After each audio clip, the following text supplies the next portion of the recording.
Hello friends, in this video I am going to explain about which cable is super speed support cable.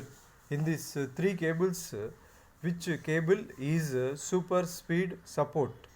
First one, this one is first generation SATA cable, SATA 1. This will support 100 MB per second. This one second generation, this will support 300 Mbps, 300 MB per second, and this one is super fast, super speed support SATA cable. We can easily identify here L-shaped end. This will connect to hard disk. This one to motherboard.